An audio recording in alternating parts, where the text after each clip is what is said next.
দুপুরে খাওয়ার সময় প্লেটে ভাত নিয়ে আপুকে বললাম, তরকারি দে তো। আপু বিরক্ত হয়ে বলল, তোর সামনেই তো তরকারির বাটি, নিজে নিয়ে খেতে পারিস না?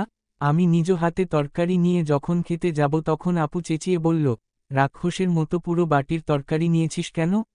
আমার জন্য তো একটুও রাখলি না। আমি রেগে গিয়ে বললাম, এজন্যই তোকে বলেছিলাম তুই তরকারি দে, আমি নিলেই তো তোর চোখে শুধু বেশি বেশি হয়। আপু একটা দীর্ঘশ্বাস ছেড়ে বলল, এই তো আর 6 দিন। 6 দিন পর যখন আমার বিয়ে হয়ে যাবে তখন কলিজা ভুনা, সিনা, ফেপসা সব একা একা রাক্ষসের মতো খাস। আমি আর কিছু বললাম না। এখন কিছু বললেই আপু ড্রামা শুরু করে দিবে, তারপর মা এসে আমায় বকাবকি করবে। রাত 1টার দিকে বার্সার খেলা দেখছি। এমন সময় আপু নারিকেল তেলের বোতল হাতে নিয়ে আমার কাছে এসে বলল, মাথাটা খুব ব্যথা করছে রে, মাথায় একটু তেল দিয়ে দে তো। আমি টিভির স্ক্রিনের দিকে তাকিয়ে বললাম, এখন সামনে থেকে যা, খেলা দেখছি, আমি কারো মাথায় তেল দিতে পারবো না। আপু আবারও একটা দীর্ঘশ্বাস ছেড়ে বলল, আর তো মাত্র 5 দিন।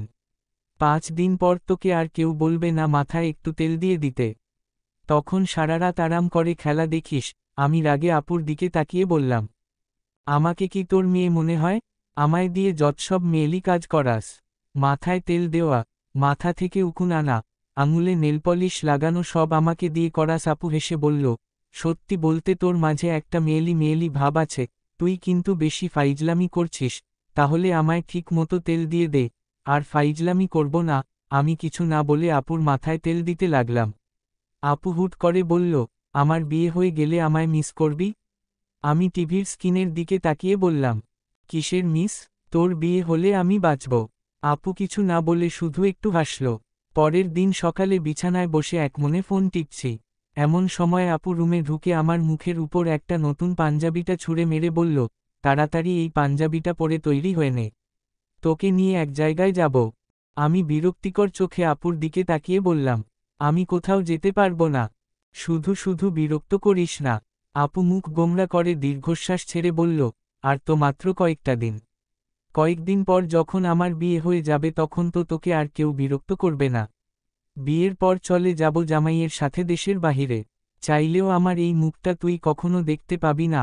আমি পাঞ্জাবিটা হাতে নিয়ে বললাম, দয়া করে আর ড্রামা করিস না, আমি তৈরি হচ্ছি। নীল পাঞ্জাবিটা পরে তৈরি হয়ে আপুর রুমে এসে দেখি আপুও নীল শাড়ি পরেছে। আমি আপুর দিকে তাকিয়ে বললাম, আপু তোকে খুব সুন্দর লাগছে, মনে হচ্ছে তুই হিমুর রূপা। আপু হেসে বলল, তোর মনে আছে তুই যখন ছোট ছিলি বাবা যে রঙের জামা আমায় কিনে দিত তোকেও সেই রঙের শার্ট গেঞ্জি কিনে দিতে হতো, তা না হলে তুই কান্নাকাটি শুরু করে দিতি। আমি আপুর কথা শুনে নিচের দিকে তাকিয়ে হেসে বললাম, কোথায় যাবি এখন? আপু আয়নার দিকে তাকিয়ে কপালের টিপটা ঠিক করতে করতে বলল, তোকে নিয়ে আজ রিকশায় ঘুরব, নৌকায় ঘুরব আর অনেক অনেক ছবি তুলব যাতে পরবর্তীতে তুই সেই ছবিগুলো দেখে আমায় একটু আধটু মিস করতে পারিস। রিকশায় উঠে রিকশাওয়ালাকে বললাম, মামা, আপনার রিকশা 1 ঘন্টার জন্য ভাড়া নিলাম, আপনি আপনার পছন্দমতো জায়গায় নিয়ে যান। রিকশায় বসে আমি আর আপু একমনে কি যেন বলছিলাম। হঠাৎ রিকশাওয়ালা একটা আবাসিক হোটেলের সামনে রিকশা থামালো। আমি অবাক হয়ে রিকশাওয়ালে বললাম, এইখানে কেন রিকশা থামিয়েছেন? রিকশাওয়ালা হেসে বলল, মামা, এটা নিরাপদ জায়গা, এইখানে পুলিশের কোন ভয় নাই, আপনারা ভিতরে গিয়ে কাজ করেন, আমি বাহিরে অপেক্ষা করছি। আপু কথাটা না শোনার অভিনয় করে রিকশা থেকে নেমে অন্য দিকে হাঁটা শুরু করল। আমি রিকশাওয়ালাকে টাকাটা দিয়ে বললাম, এখন যদি আপনাকে 2টা থাপ্পড় মারি তাহলে মানুষ ভাববে গরিবের উপর অত্যাচার করছি।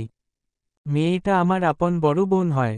নৌকার মাঝি মাঝ নদীতে বৈঠা উপরে তুলে আমায় বলল, মামা, কিছু করার ইচ্ছে থাকলে ভিতরে গিয়ে করতে পারেন, নৌকা এখন পার থেকে অনেক দূরে, কোন রিস্ক নাই। আমি কিছু বলার আগেই আপু মাঝিকে বলল, নৌকা পাড়ে নিয়ে দিতে। পার্কে যখন আপুর ছবি তুলছিলাম তখন একজন লোক দূর থেকে বারবার আমায় ইশারায় ডাকছিল। আমি লোকটার কাছে গেলে লোকটা আমায় কানে কানে বলল, রুম লাগবে? কেন জানি আর সহ্য করতে পারছিলাম না। লোকটার গালে সজোরে থাপ্পড় মেরে বললাম, আপনারা পেয়েছেন কি? পার্কে কি শুধু প্রেমিক প্রেমিকেরা নোংরামি করতে আসে? ভাই বোন কি আসতে পারে না? লোকটা গালে হাত রেখে বলল, পারেন শুধু গরিবকে মারতে। মেয়েটা আপনার বোন হলে একই রঙের শাড়ি পাঞ্জাবি পরে পার্কে এসেছেন কেন? আপনাদের দেখে তো যে কেউ ভাববে আপনারা প্রেমিক প্রেমিকা। এমন সময় আপু এসে লোকটাকে বলল, আপনি যান, আমি যখন মন খারাপ করে নিচের দিকে তাকিয়েছিলাম আপু তখন আমার মাথায় হাত রেখে বলল, আমি এইখানে রিকশাওয়ালা, মাঝি কিংবা পার্কের এই লোকটাকে পুরোপুরি দোষ দিব না। রিকশাওয়ালার মনে ছেলে মেয়েদের নিয়ে এইরকম চিন্তা একদিনে সৃষ্টি হয়নি। আমাদের আগেও এই রিকশায় অনেক ছেলে মেয়ে বসে ওই হোটেলে গিয়েছে। তাই রিকশাওয়ালা ভেবেছে আমরাও সেখানেই যাব। নৌকার ভিতর অনেক প্রেমিক প্রেমিকা এমন করেছে তাই মাঝি এমন কথা বলার সাহস পেয়েছে। আর পার্কের ওই লোকটা অনেক প্রেমিক প্রেমিকাদের এমন ব্যবস্থা করে দিয়ে নিজে কিছু ইনকাম করেছে তাই সে এই কথাটা বলেছে। প্রকৃত দোষ ওই সব প্রেমিক প্রেমিকাদের যারা ওদের মনে এই ধারণাটা সৃষ্টি করেছে। মানুষ আজকাল মনে করে একই রঙের শাড়ি পাঞ্জাবি শুধু প্রেমিক প্রেমিকারা পরতে পারে, কোন ভাই বোন পরতে পারে না। রিকশায় কিংবা নৌকায় প্রাপ্তবয়স্ক সমবয়সী কোন ভাই বোন ঘুরে বেড়াতে পারে না। পারে শুধু প্রেমিক প্রেমিকারা। বাসায় ফেরার জন্য রিকশা ডাকলাম। আপু রিকশায় উঠে চোখের জলটা আড়াল করে আমায় বলল, পিয়াস, তুই অন্য রিকশা দিয়ে আয়। মানুষের চিন্তা ভাবনা নষ্ট হয়ে গেছে। আমার মতো হয়তো অনেক ভাই আছে যারা বড় হবার পরে একই রঙের জামা কাপড় পরে বোনকে নিয়ে বাহিরে কোথাও ঘোরার সাহস পায় না।